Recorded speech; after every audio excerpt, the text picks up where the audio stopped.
Warning. Geesebumps is a comedy podcast based on the works of R.L. Stine.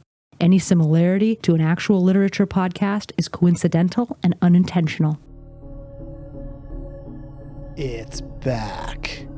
Evan Ross can't stop thinking about Monster Blood and what happened last summer. It was so horrible, so terrifying. Too bad Evan's science teacher doesn't believe him. Now he's stuck cleaning out the hamster's cage as punishment for making up stories. Then, Evan's friend Andy comes to town, and things go from bad to worse, because Andy's got a present for Evan. It's green and slimy, and it's starting to grow. Dirty. Hey, this is a sequel for Geesebumps as well. That's true. Because Danielle is a dirty sex pervert.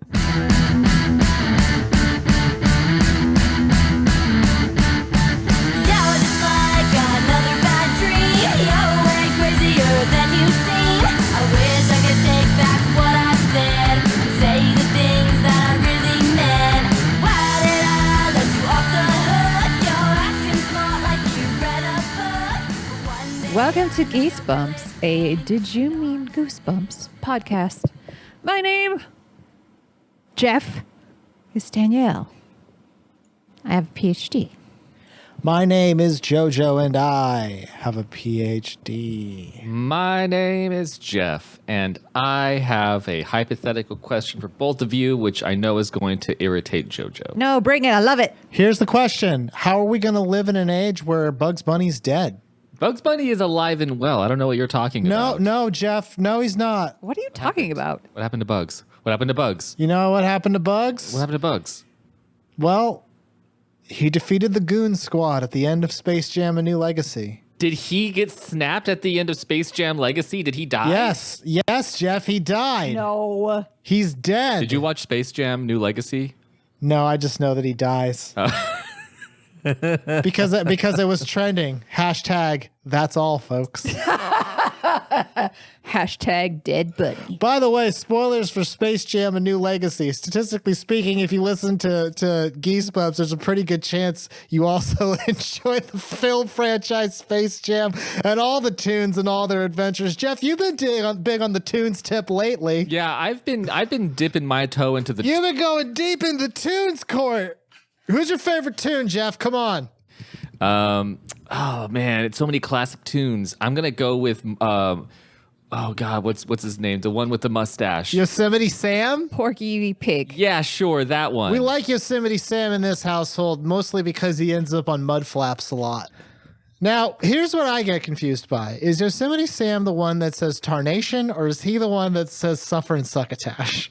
He's the one that says Tarnation. Suffer and Succotash is the cat. Sylvester.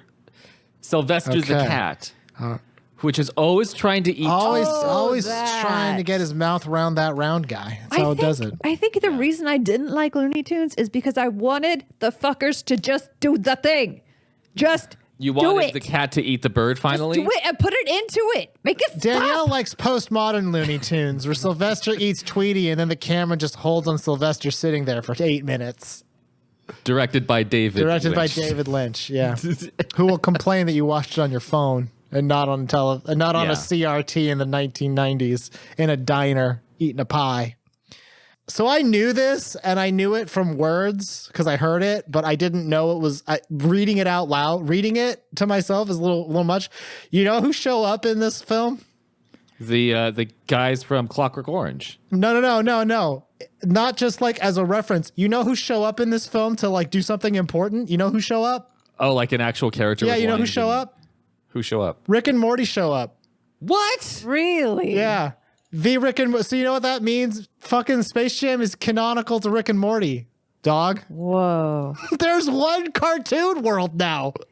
Okay, but Rick and Morty have unified the cartooniverse. Why are we not alarmed by the fact that these conglomerates are buying up so many properties that now Rick and Morty exists in the same universe with Space Jam, and instead of being like, what the fuck, maybe we should like do some like monopoly busting, we're like, yeah, cool. Rick could finally have sex with Bugs Bunny when Bugs Bunny's dressed up like a girl bunny. That's right. It'll finally make sense. That's what they're setting up. That's why they did it. Which is good. I like that. I want that. They know what we want. Who would not have relations with girl Bugs Bunny? Moi. No, you say that, Danielle. She's too femme. I'm not into femmes. Oh, sorry. Then, okay, regular Bugs Bunny. Yeah, Danielle, just fuck the regular old bunny. At least he pretends to be a human woman, and you would fuck the normal bunny. That's fine. You sick freak. Hey, but that's on brand for today's episode of our show. Speaking of today's episode, what did we read today, Squad? Robert Louis Steinenson's Goosebumps Island presents Monster Blood 2, Goosebumps number 18, a Spike Lee joint.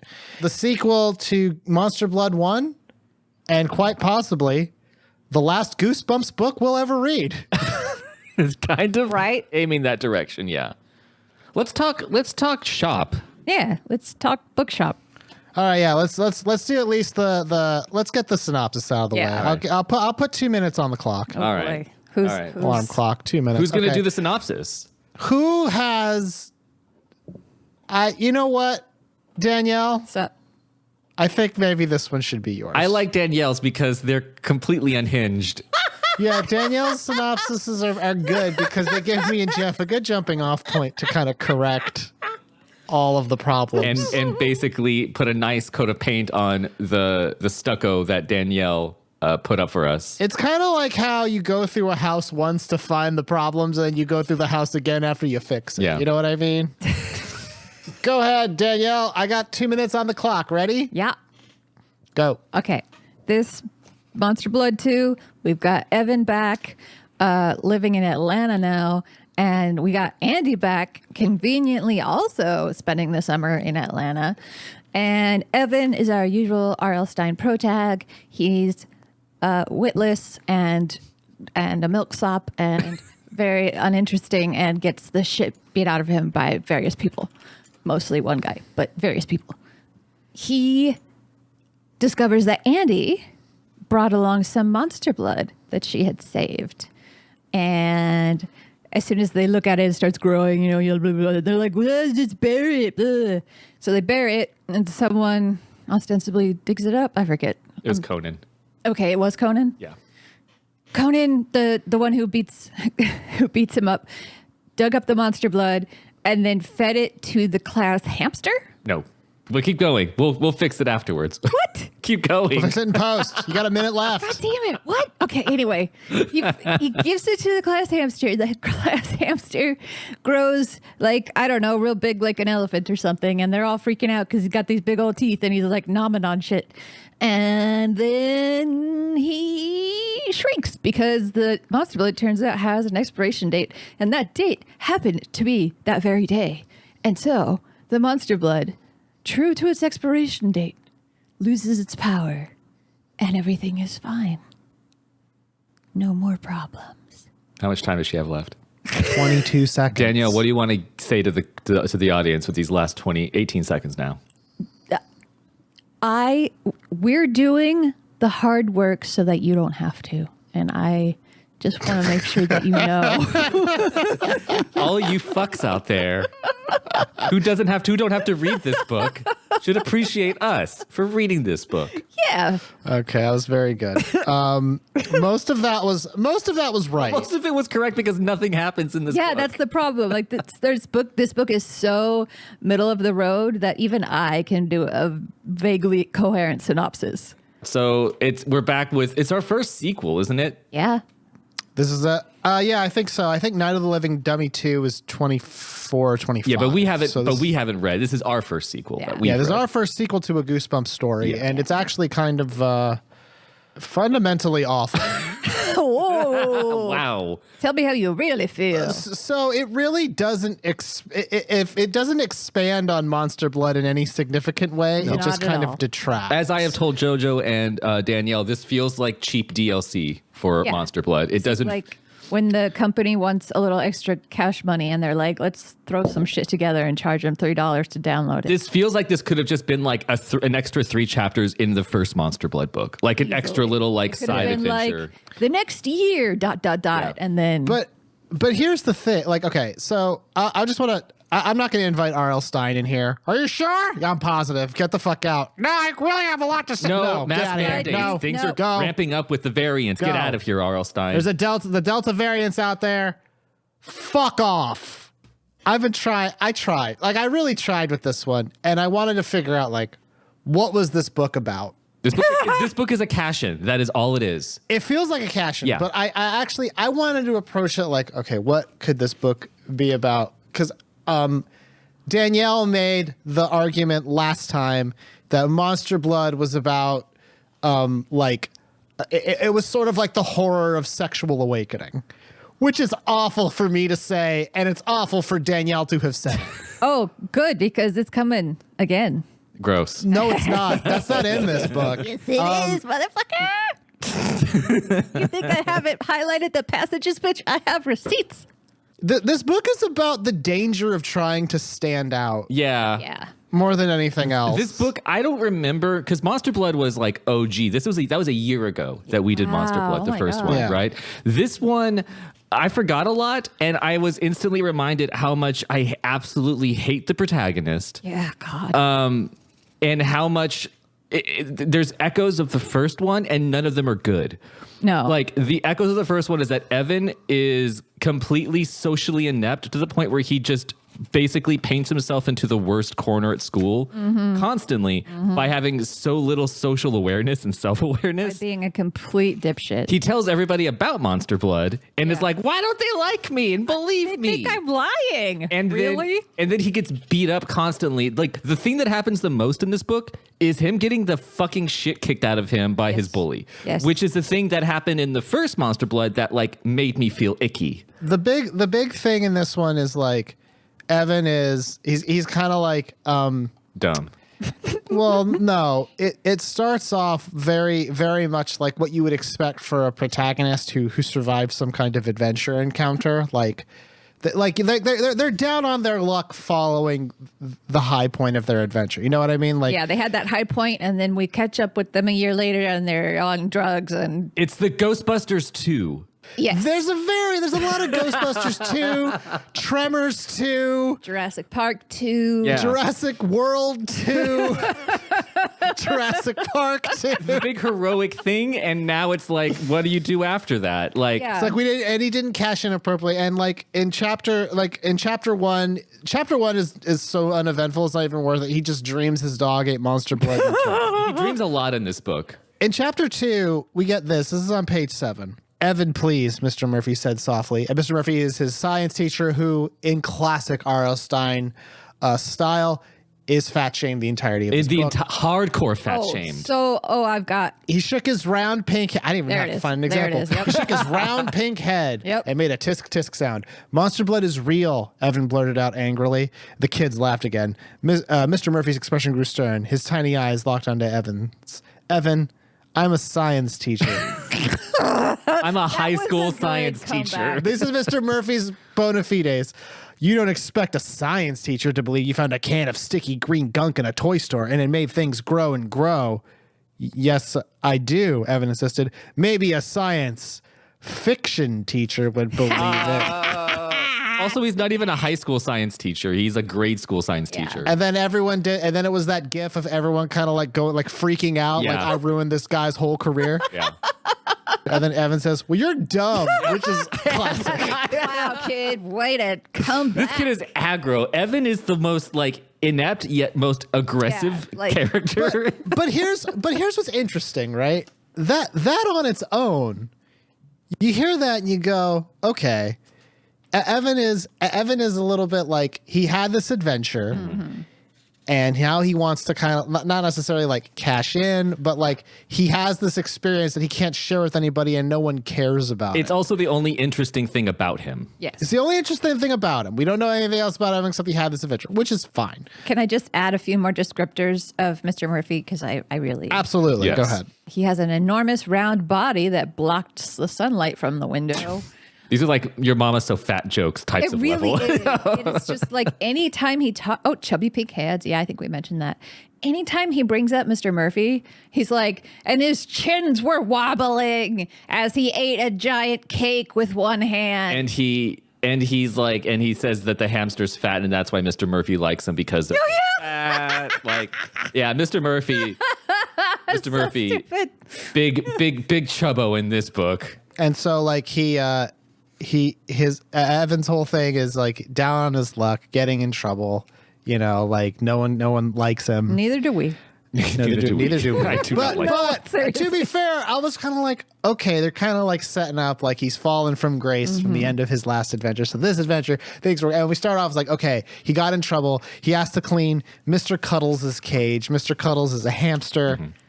Who Evan hates for some... Who Heaven really hates for some reason. Really Reason? hates the hamster. Just for existing. Yeah, just for being a hamster, basically. There's a couple of chapters of bullshit about him cleaning the hamster cage and kind of like being like, fuck, I can't believe I have to clean this hamster cage. This sucks. There's a part where he goes to his locker to drop stuff off. This is right. This part, yes. And he accidentally bumps into what is ostensibly our villain for the book. This is on page 12 and 13. His villain is named Conan Barber. Yeah, which when I first read that, before I got to the next sentence, I was like, he's being clever. Look at that. And then the next sentence, being I was like, never mind.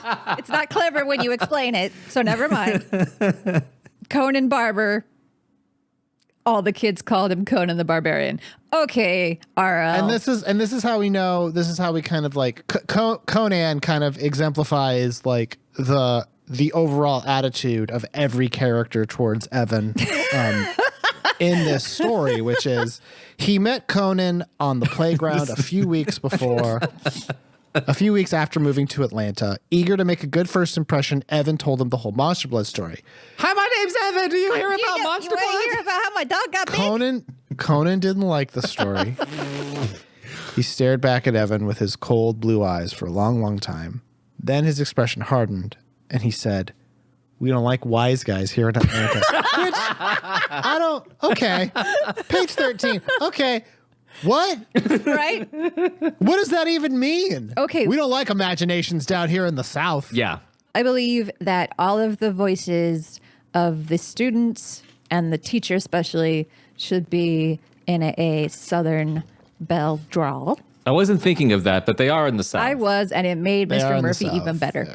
And also, I just wanted to mention that this is kind of, I feel like Conan is the stand-in in RL's mind for like the world.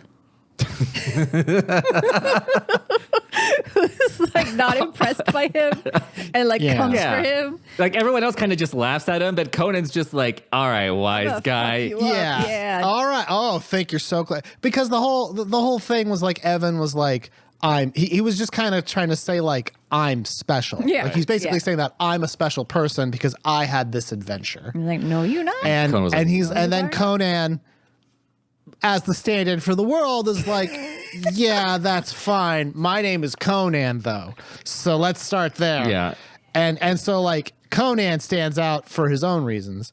And then Conan beats him up and then continues to beat him up for weeks. He gives and him then, a good pounding. Gives him a good Gives pounding. him a good pounding. good Yeah. pounding. And so that's our introduction to Conan. Then in this section, Conan trips him, and Conan kind of goofing around is like, "Go ahead, hit me in the stomach. I'll let you," because he was like, "Oh, it's an Yeah. accident." Conan's like, "Hit it as hard as you can. Go ahead. I won't hit back." This is page 14, and Evan hesitates, and, he's And like an idiot, Evan believes him. should I? and then a lot of kids were realizing, and then Evan has this thought: if I hit him really hard, if I hurt him, if I make him cry out, then maybe kids around here will have a little respect for me. I'll be the alpha now. Fucking idiot. And so this is why I'm saying like Evan's goal is to stand out somehow. Yeah. He wants to kind of wants- prove he's special. He was hot shit before. He doesn't want to be cold diarrhea anymore. He was hot shit before. He was hot shit in a champagne class, and now he's cold diarrhea in a Dixie cup, and he doesn't like it. No. Damn. I'll be Evan the Giant Killer, the guy who pounded Conan the Barbarian. No, is Conan mean to everybody else? Like, they don't say that. like it. Is Conan mean to... Just to him. Yeah. He balled his hand to a tight fist, and Conan's like, "Is that your fist?" and then I may surprise him. Evan thought angrily, "Go ahead, hard as you can." And then he threw the punch. Didn't hurt. He hurt his hand, and then Mr. Murphy was right there watching. Yeah. Like, Right? Fucking what? Like, dude, how are you this bad at life? Yeah. And so that's in terms of our baseline. Yeah. If you think about a story, that's our start. We got Evan. All he wants to do is stand out. Yep. Be seen. Be seen. But it's for like a bad reason. Like he just wants people to like him. So he wants to stand out so people like me. It's not that he's not trying to like vanquish a villain. He's No. just trying to be cool kid to everybody. Yeah. Now Danielle, See. you have a degree of sorts in words. In what would be the typical arc of a story with this kind of a setup? Well, By the end, what lesson should Evan have learned? that Evan will learn that he doesn't need other people's approval to be special, but also he will go on a journey that will make him mature and learn the true meaning of life. He'll kill Conan because that's fun, or they'll become friends, which is less fun. But there's redemption, and then there's like the sense of, oh, I don't need everybody. I'm cool by myself. And what's great is They don't do that. the whole adventure is just Evan not learning that lesson. And then finally, when it seems like he's gonna, R.L. Stine is like, nope. And then it ends. Yeah. And we learn nothing. No. This book not a thing. This book could not nothing, and I guess that's the thing is I was telling Danielle, I was like, this is not just the only Monster Blood sequel. They've made a franchise out of this, and this doesn't change the trajectory of anything regarding Monster Blood. No. And they included it would have been better if it was just new characters So much that fun. just had a new fun adventure with Monster Blood that happened to pop up someplace else. Yes. Yeah. But because you took pre-existing characters and you put them through the ringer again, where they didn't learn anything before and they didn't learn anything now, it seems completely. This is like an empty calorie of Yes. of a this book. This is the poof of a book. It's just Yeah. a little bubble. I wanted to mention one thing regarding Conan before we get out of Yeah. kind of that spot. Yeah, I only have one more thing for the first couple chapters in this book. 'Cause Okay. there's not a lot. It's like 40 pages of setup for Yeah. nothing. Yeah, it's literally Conan beats him up. Conan beats him up. They talk about Monster Blood. Conan beats him up. The end. But the thing that's weird that I have highlighted, because Evan gets tripped by Conan earlier, right? And he's like looking up at Conan, and he's like, Conan was 12. This is chapter 3. It's like a few pages in. He says Conan was 12, but he looked about 20 years old.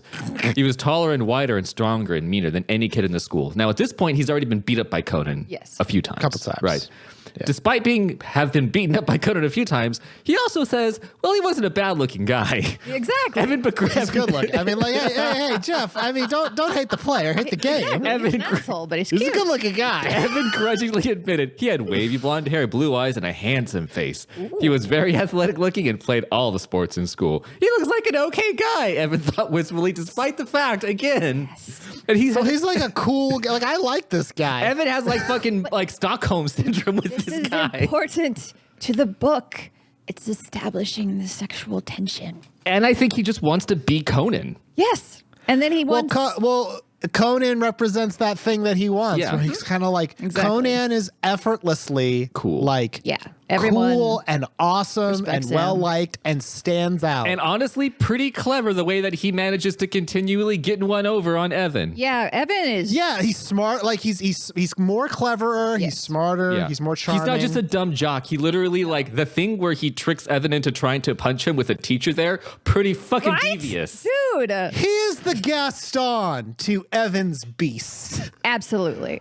Unfortunately, though, Evan doesn't do anything to like redeem himself. Not a thing. I'm like, and Evan, whenever Evan was getting beat up, there's a scene from Bob's Burgers where Gene, it's like season 1 where Gene has a bully and he's going to get beat up. And Teddy is talking to Bobby just like, kids like Gene, they get beat up. It's just the way it is. He's like, I would have. And that's how I feel about Evan, is I'm just like, I wouldn't have been friends with this kid. This kid sucks. No, I wouldn't have been friends with him either. This kid needs to have like common sense kind of beaten into him a few times, apparently. And I mean, think about what a portrait he must paint. He's like a He's a ginger. scrawny ginger with a Yankee accent down in Atlanta, fucking running around talking about Carpetbagger. Exactly. Reconstruction era resentment is not gone. Where did the first book take place? I don't remember. It took place in Georgia, but not in Atlanta. Okay. Oh, really? It was Georgia? I think so, because it was like a couple hours away from Atlanta. That was the problem. And it was just weird because, Andy, the friend from the first book, is there too. Yeah. Yeah, so let me get into that. Yeah. So furthering our theme of stupid Evan being stupid. We like R.L. Stine, by the way. Andrea pops in. We love R.L. Stine. We love He's him. done a lot of great work, and he's given us a lot of joy. Yes, A+. She comes to town, and basically, like, when she shows up, she kind of regurgitates a lot of stuff that what happened before the book. She was like, hey, this is page 32. Didn't you read any of my letters?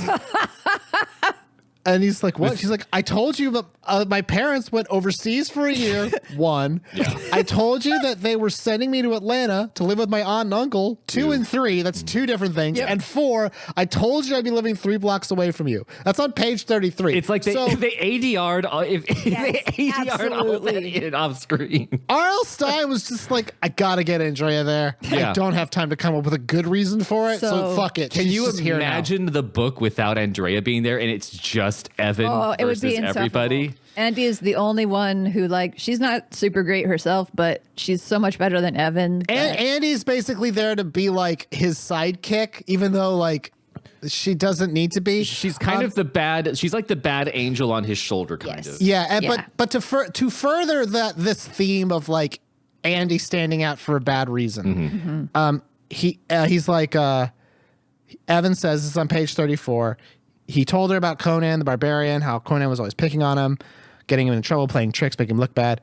And no one will believe me about Monster Blood, Evan said. And then Andy's mouth dropped open. You told the kids about Monster Blood? And then Evan's like, yeah, why not? It's a cool story, isn't it? And then Andy says, and you expected kids to believe you. You fucking weirdo. Thank you, Andy. Thank you. Didn't they just think you were weird? And Evan's like, yeah, they all think I'm weird. And Andy laughed like, well, you are weird. Yeah.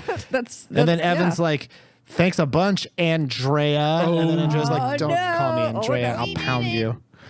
And then Andrea's like, you punch. And then he's like, you punch like a girl. And then she's like, you'll bleed like a boy. Which I was like, that's a sick fucking burn. Andrea has 2 great lines in this book. One of them was is like an excellent. That's on page 35. Excellent zinger. It's like, I like Andrea. She's fun. Yeah, I have that also highlighted because I was like, she's coming in with the quips on this one. Oh, yeah. She adds the flavor that no one else has because she has another one later on. Hold on. It's not related to anything, so I'm just going to add.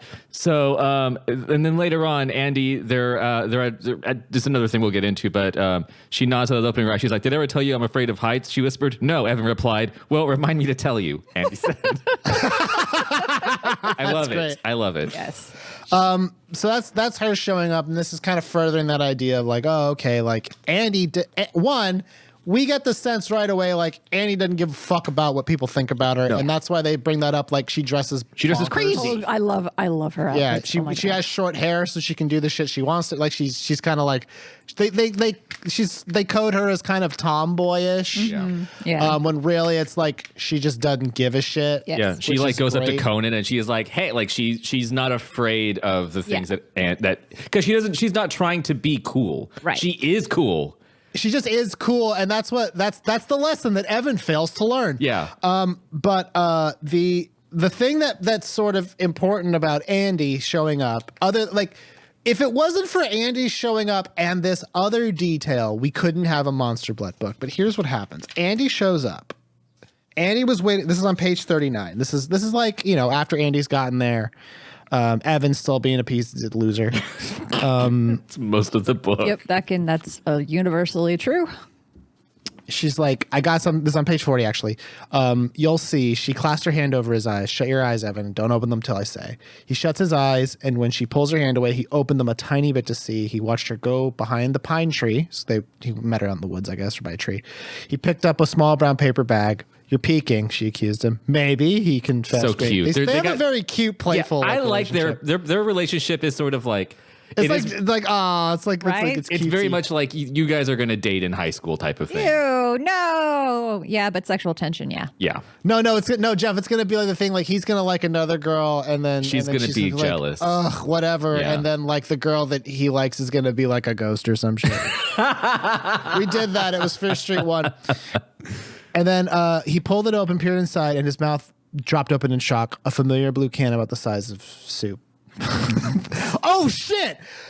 Danielle, this is the soup reference. I thought it wasn't one, but I was wrong. We got the soup. I always pictured it was like a can of Play-Doh in my head. Page like, 40, yeah.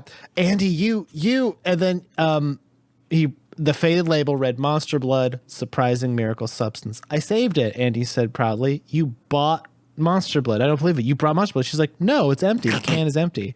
But you can show that can to everyone. That'll prove you didn't make it up. It'll prove that Monster Blood exists. And what good's an empty can? He groaned. He pulled the top off, peered inside, and screamed. Oh, no. Page 42, chapter 9. Oh no, the can was half full. Inside, a green glob of gooey monster blood shimmered in the sunlight. it keeps growing. It does. Yeah. It keeps growing. I don't remember what happened to the can. I didn't go back and read anything in the first one. Well, Jeff, it doesn't matter. Let me explain some things real quick. Oh, right? yes, please. Monster blood is not on its own magical. Monster blood only had its growing and infectious growing powers because it was cursed by a witch. Of course. In the absence of the witch curse, and by the way, the witch died. Right. Yeah, the witch is dead, so you would think the curse is dead too. There was literally no question about whether the witch survived or not. She died. Yeah. And when she died, it seemed like the magic of the monster blood shut off because it didn't come from the monster blood. It came from the witch. Exactly. They do not mention the witch in this. No, not at all. Single word. They don't say like, I thought the witch died. Right. And her power went away. And then Andy can be like, maybe those, like there wasn't. They want to explanation make it. for that. They It's want to just like, simplify it and just get it down to here's some goop that's magic. I like we say they when it's really just R.L. Stine. RL and his multiple The helpers. Q is trying to get us to ignore the witch. That devious little bastard. Did you say the Q? The Q? Q I thought for a second you meant like Q from like Star Trek. I know you did. Yeah. I know you did. But this is annoying because like it retcons the story lazily. Like Yeah. you can just say like mention the wit, like mention Yeah. the shit that I know. Yeah. exactly. Assume I've read Monster Blood 1. And it can open up the thing where maybe there's another witch somewhere, or maybe it's something else. Like you can still do all the things you need to do with it. Yeah, you could But- just be like, she's died. She's died. She's died. But she is also like a super powerful witch, and her curses don't stop. They'll never stop. Yeah, it's one. If you could do one line, why Andrea's there the entire time, you could do Seriously, one you line could- describing the you could witch. Wrap up this witch shit.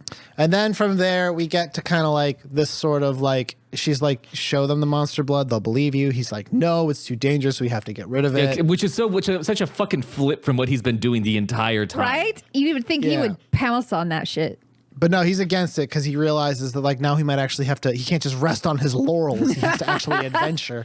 And that's when Conan shows up and finds out about it. And we get to the fucking middle of the book. Who cares? Point is, that's the first like 9 chapters of this thing. Correct. Yeah. He's like, I want to tell Monster Blood, and then he gets it, and he's just like, no, never mind. I don't want. Oh no. So yeah, so now they've got Monster Blood. Literally nothing happens with the Monster Blood except for Andy feeds it to Cuddles. Cuddles the hamster. Yeah, because you have to have something happen, and Conan steals it, Yes. and then the end happens. yeah. that there's nothing that happens with But- the. Well, when you say it like that, Jeff, this book sounds really stupid. I mean, in between, I've got a lot of detail. Hit us with some stuff, Danielle, that you Okay. got. All right. Yeah, so let's just be clear. Middle of the book is exactly what Jeff said. Give some to the hamster. Hamster grows. He gets in trouble. Like one point, Andy gets in trouble. Not Andy. Evan gets in trouble for overfeeding the hamster, which, okay. Sure. All right. Then there's a large part of this story where they go to Conan's house because they find out that Conan stole the bottle. They break in, want which it is the back. most interesting scene in the book. It's the only scene with tension. And then we have basically like The end. the end. Yeah. Yep.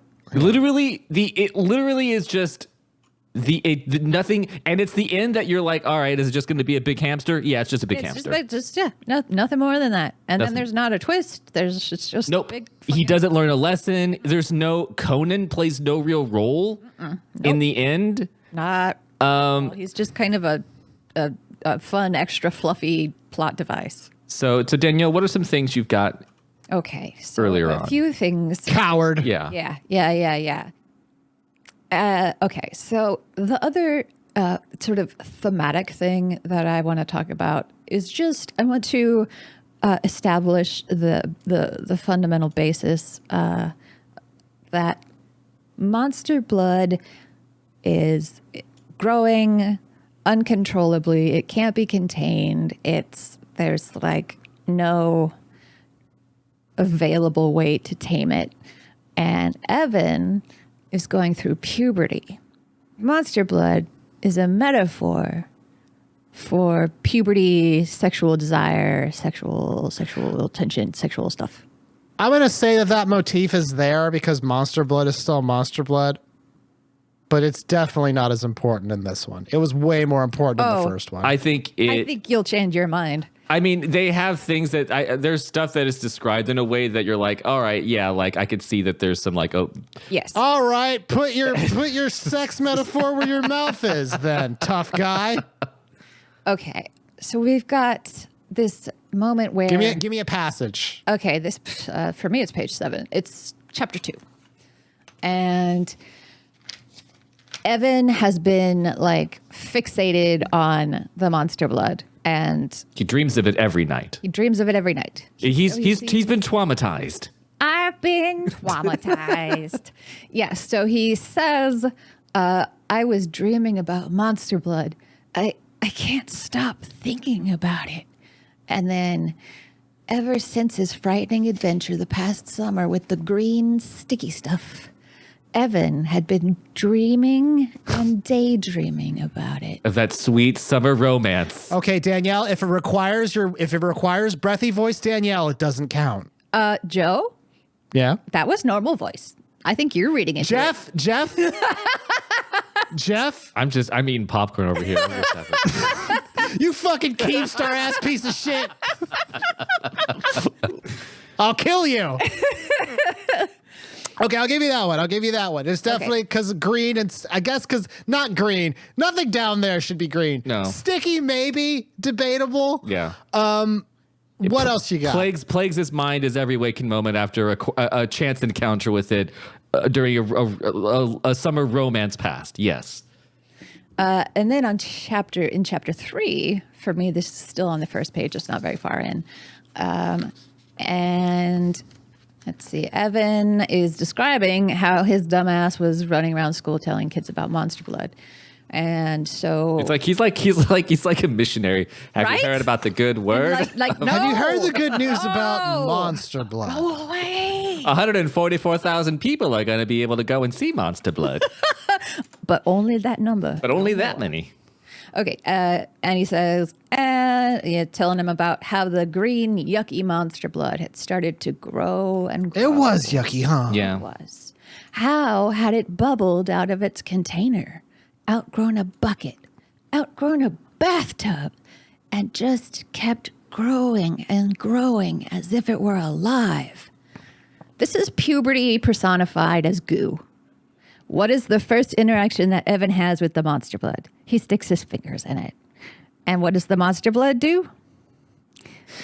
And the monster blood takes complete hold of his fingers. He cannot get it out. It is so sticky that even though he knew he shouldn't touch it, he was tempted to, and he did. And then he was trapped with his mistake. And I'm just saying, I don't know. What page is that? This is the very end of 15.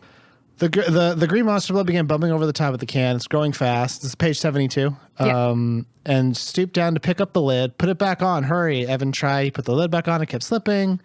The monster blood is up over the top. Shove it down, Andy instructed. Evan tried pushing the green gunk down into the can, pressing it like gack. Oh, it's like gack. It was like gack.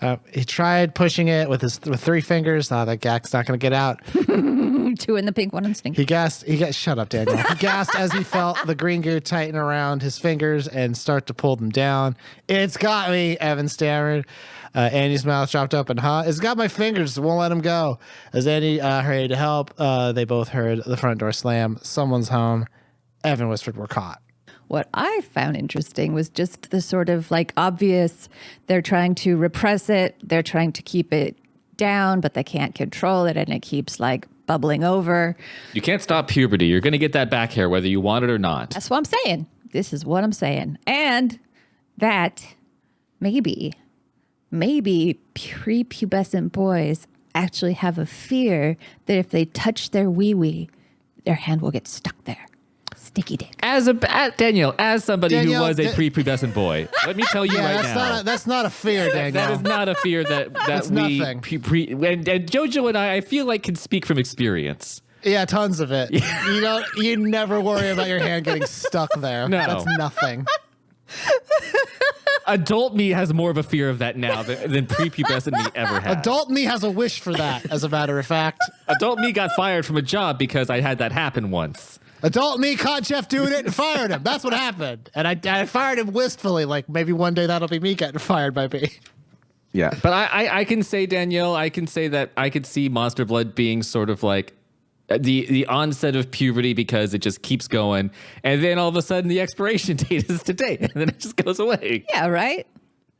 Was that Danielle's fun-filled 80 days around the world sex trip? That was my romp through the beginning and the middle. I saved it and stuff. Thank you, Danielle.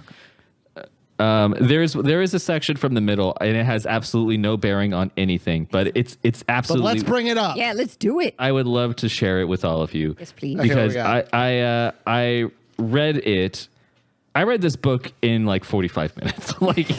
Okay, brag. I feel like I did too. Yeah, because when you could tell reading these books when nothing's happening, so I just kind of blaze past that part. It's like blah, blah, blah, blah. Yeah, I'm like blah blah blah. Get Get to the monster, get to the attack, get to the uh-oh. Yeah, get to the uh-oh. Hold on, I gotta find it.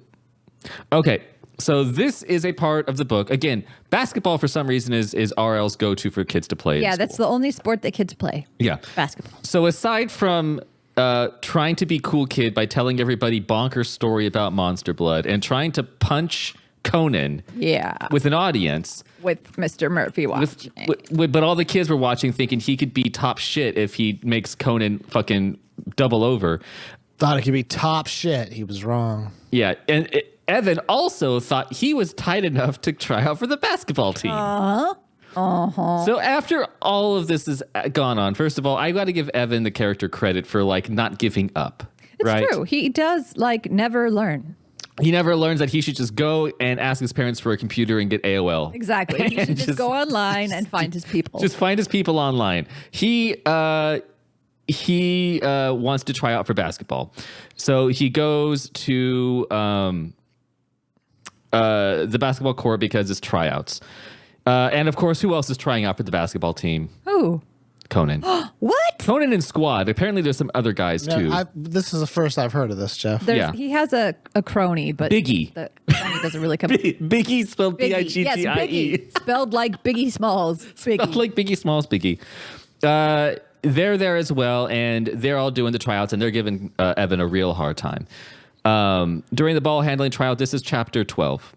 During the ball handling tryout, Evan confidently began dribbling across the floor halfway to the basket. Biggie bumped him hard, and Conan stole the ball away. They blocked Evan's shots. They stole his passes. A fast pass from Conan caught Evan in the mouth. Oops, sorry, Conan yelled. Biggie laughed like a hyena. Yeah. Well, when Evan walked into tryouts, they slammed him in the face with the ball. They introduced Biggie just because they felt like Conan needed to have help. Yeah, he needed a little sidekick for a minute. There was no reason for It that. needed to be more than one person going against Evan for some reason. Yeah, to make it seem more scary. Evan lowered himself into a defensive stance as Conan dribbled the ball toward him. Evan prepared to defend the basket. Conan drove closer. Evan raised both hands to block Conan's shot. But to Evan's surprise, Conan let the ball bounce away. In one swift motion, he grabbed Evan by the waist, leaped high in the air, and stuffed Evan into the basket. Questions. What page was that? This was, I don't know, it's chapter 12. It's the middle of chapter 12 because I don't have the correct pages. Many Get this. questions. And now mostly because Space Jam: A New Legacy just came out. And this seems like some shit that's like. That doesn't even happen in Space Jam. And for those of you who might not have gotten exactly what happened, Conan was dribbling the ball towards the basket, a regular basket in basketball court. Let the ball just roll away. Instead, picked up Evan like a basketball and slam dunked him. Dunked him. Yeah, he leaped into the air and stuffed him into the basket. He got enough air to lift another human being up and slam him into the basket, at which point, 3 points, he shouted, Conan, which is not 3 points, Conan. That would be 2 points. That's because a foul, Conan. No, it's not a foul. He's not doing it from the 3-point line. He didn't shoot Evan from the three. He basically... This is not the important part of this, Jeff. This is not the part that we have concerns with. Mr. Murphy had to get a step ladder to help Evan down. Which means that one, the basket wasn't super high, but I want to know how how? a 12-year-old boy picks up another 12-year-old boy and slam dunk leaps him. into the air with Jumps him. to the height of a regulation basketball. Like the hoop. fact that he could even slam dunk it all is stretching it, but slam dunk a fucking human. Yeah, and it wasn't like he took him, so he grabbed him by the waist, right? And I'm thinking, all right, the only way he could do it was like dunk him head first. Yeah, that's what I was thinking. But that is not how it He goes. just stuff his butt in the basket. It sounds like he stuffed his butt in the basket, Danielle. It was a butt stuff, and it wasn't even a very smart one. No, No. it was a bad try at butt stuff. And you know what's the worst thing is? It's after getting your butt stuffed in the basket and everyone laughing at you. Mr. Murphy got him down and put his hand on Evan's shoulder and was like, "You're not tall enough, Evan." Don't take it personally.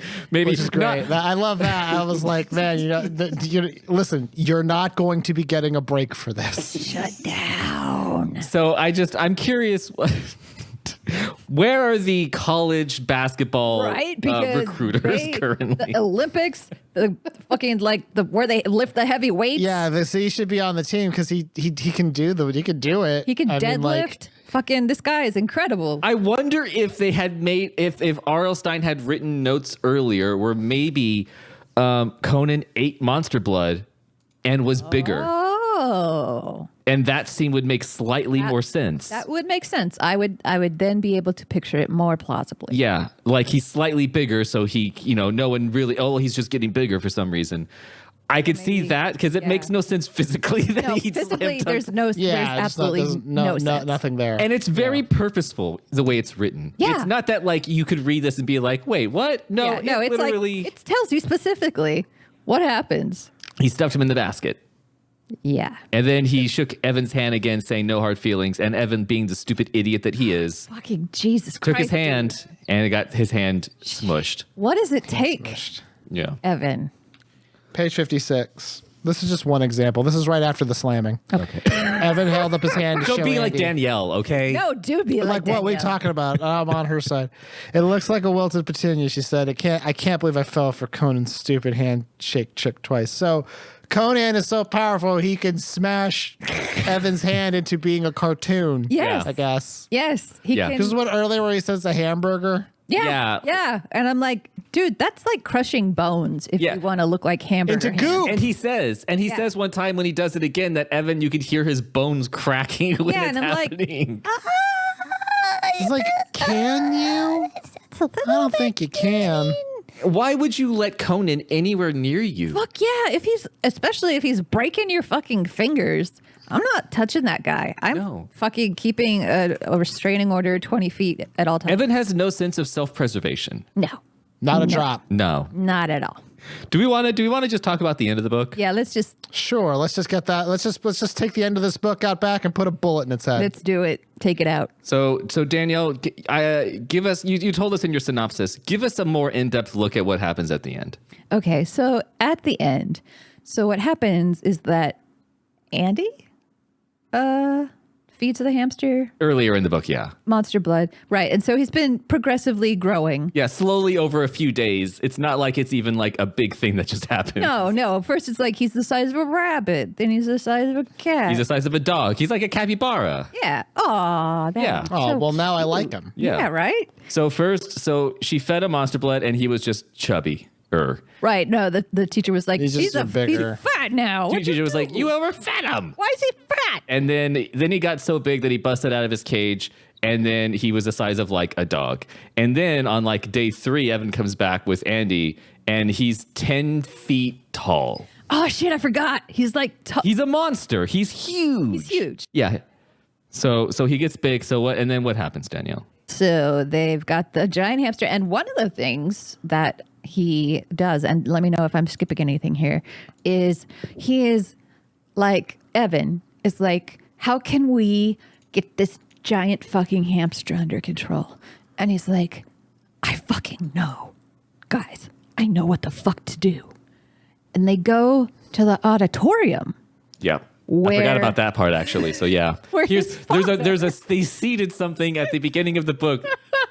That's right. His dad. That doesn't do anything. So useless. It's just stupid. So earlier in the book, there's a part where Evan's dad reveals to Evan, by the way, it's weird that he has parents, but... Well, yeah, there's no reason for the parents to be in this for the most part. Well, no, there is, Jeff, for this reason. Evan's dad likes to make art out of like scrap metal. Yeah, yes. And for some reason that scientists have yet to reach a conclusion on, Evan's dad has submitted art to go into the gym at school. Yeah. It's not clear why. He's an adult. He's not a student or a teacher. Grown man adult. Yeah. Just put it like center court. What's happening? Anyway, so his dad has a sculpture at the school that just so happens to be a giant metal wheel. Which, when they described it originally, I did not picture it as being a giant hamster wheel. It sounded like a sphere. Yeah. It didn't sound like a thing that a giant hamster is going to climb in. His dad happened to have made, by happenstance, A perfect giant hamster wheel. For a 10-foot tall hamster. So, and fortunately was thoughtful enough to put the sculpture on a plank with casters. Yeah. So it's got wheels. So You want to be able to roll move that bad boy. Yeah. So they roll it on over.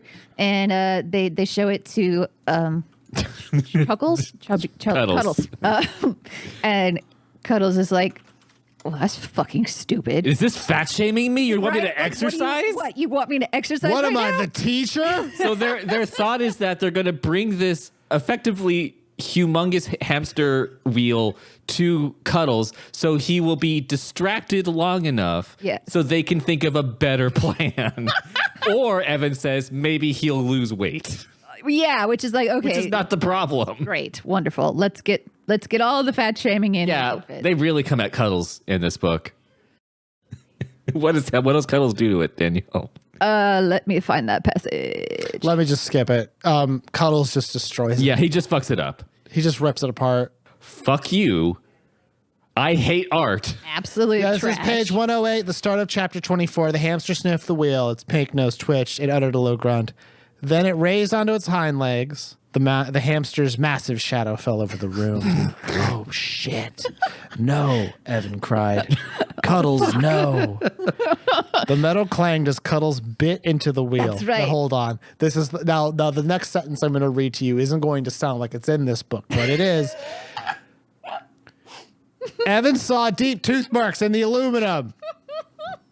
Cuddles bit down again. Then, seeing that he couldn't chew the wheel up, he pulled it apart, holding the sculpture in his paws and twisting it ferociously with his teeth. He just turns into the Hulk. He just goes like. But hold on, Danielle. Let's step back a second. Okay. Cuddles was too big for the wheel. Yeah. That's definitely part of this. One thing. Yeah. So why did Evan think this would work at all? He's dumb. He's very stupid. Well, as long as we agree. Yeah, I think we can all agree he's unteachable. Here's my question. Why did they just kill the fucking hamster? Will a bullet not work on a huge In hamster? America, that's what would happen. They would just shotgun it in the face. Jeff, if you remember, the cops said they weren't going to come. That's right. They did call the police. So plan A fails miserably. What's plan B? Plan B is, and to Andy's credit, Evan says, I have another idea. And she says, I hope it's better than the last Now, one. wait. No. Let's be clear. So, Not a better idea, Another. just a different one. yes. I would say dumber than the first idea. I think it is even less successful than the first one. So, yeah. Evan's like, okay. But what if I ate monster blood and I got big? And then I could deal with this hamster. I could just pick it up. What did he think? Yeah, how big were you going to get? Like, you're too big now. You're going to be Alice in Wonderland with all your limbs sticking out of the school. Like, The hamster's 10 feet tall. For you to pick up the hamster, you would have to be... very, very large, like a Ferris wheel. You'd have to be like the giant, like Jack and the Beanstalk giant sized. Yes. It's untested science. Yeah. Yeah. Thinking that this is brilliant. They go to Andy's locker where monster blood is stored.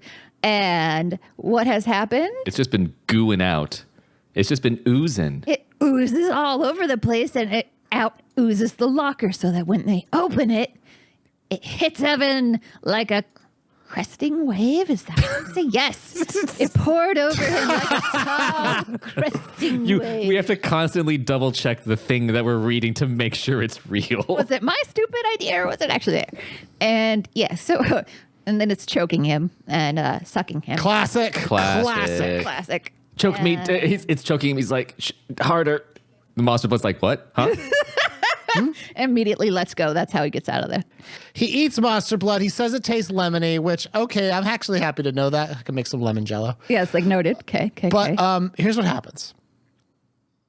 And you would think, like, maybe this is that big inflection point when he realizes that, you got to do the right thing. Yeah. That's what helps you to be brave enough, Gotta a hero. step up. Stand up. So he eats the monster blood. He goes to fight the hamster. Which the hamster is fucking with Conan, and Conan's screaming and crying. Conan's scared because he's not powerful enough. He's fighting the hamster. He loses. He's wrestling. He's literally wrestling. He gets the shit kicked out of him by a hamster. Now, here's what's important. Evan does not successfully stop the hamster. No, his plan B fails as well. Fails as badly as you think it would. But it fails in a way that actually is a little more shocking than that. Because what happens is the monster blood had an expiration date of today. Not just today, I guess, time-wise. Time-wise. In the plot of the book, the day that this final confrontation took place was the expiration day for monster blood. Apparently, it was produced in the middle of the day.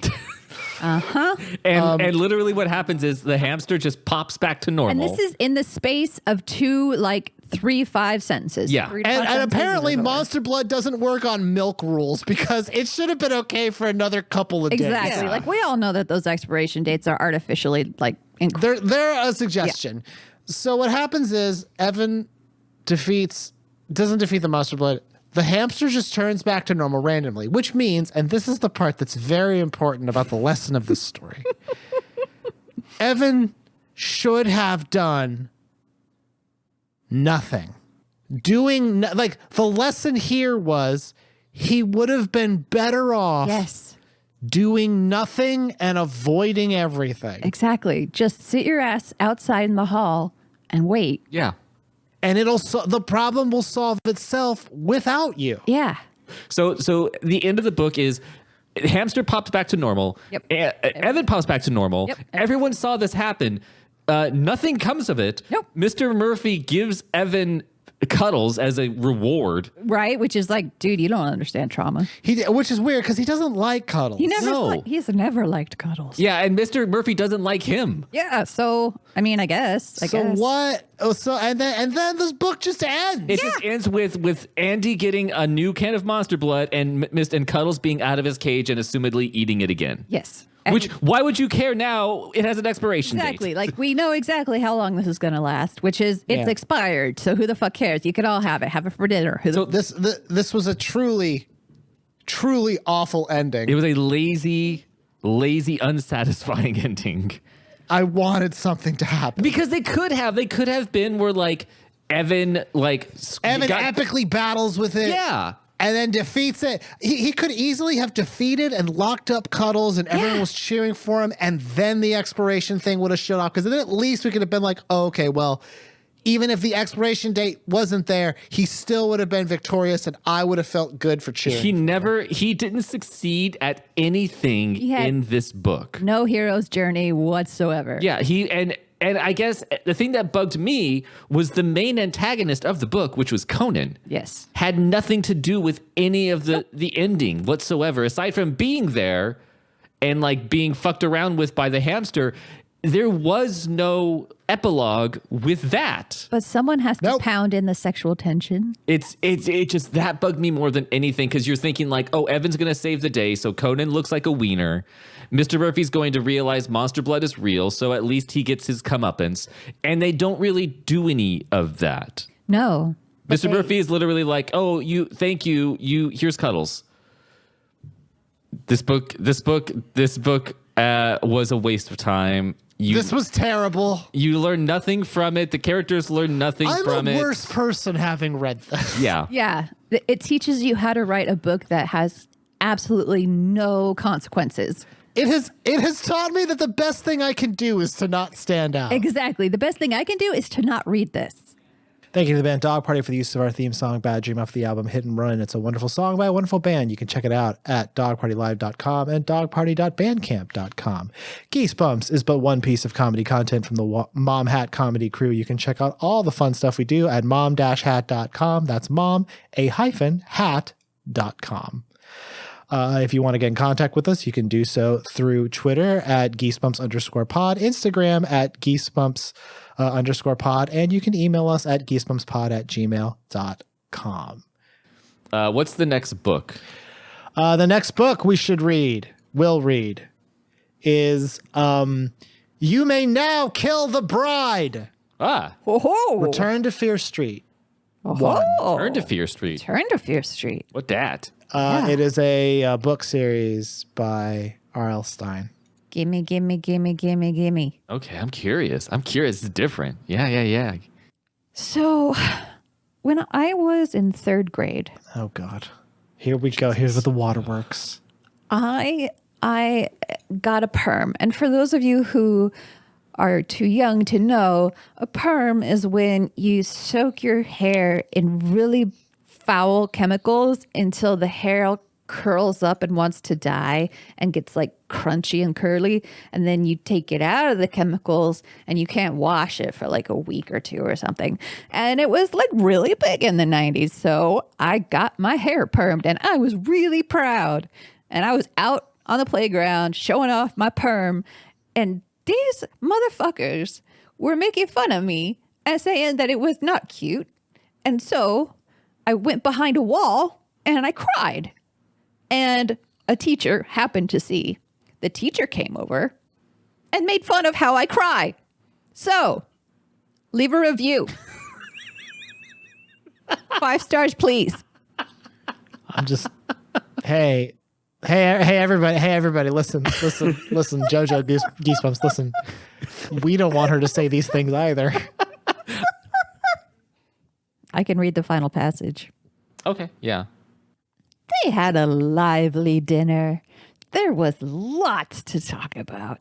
They laughed and joked about all that had happened at school. It was way easy to laugh about it now that it was all over. Anyway, after dinner, Evan and Andy returned to the living room. Andy was the first one to see that the door to the hamster cage was wide open. The cage was empty. Evan was the one who spotted Cuddles on the desk. Cuddles, what are you eating? He cried. What are you eating? They never told us. They never told us.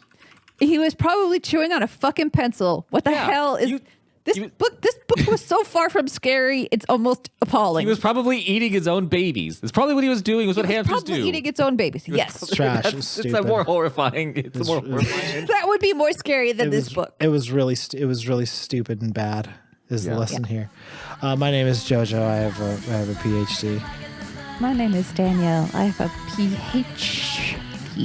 My name is Jeff, and that's all, folks. This has been Goosebumps, the DGB Goosebumps podcast. And until next time, stay out of the basement. Just like somebody I used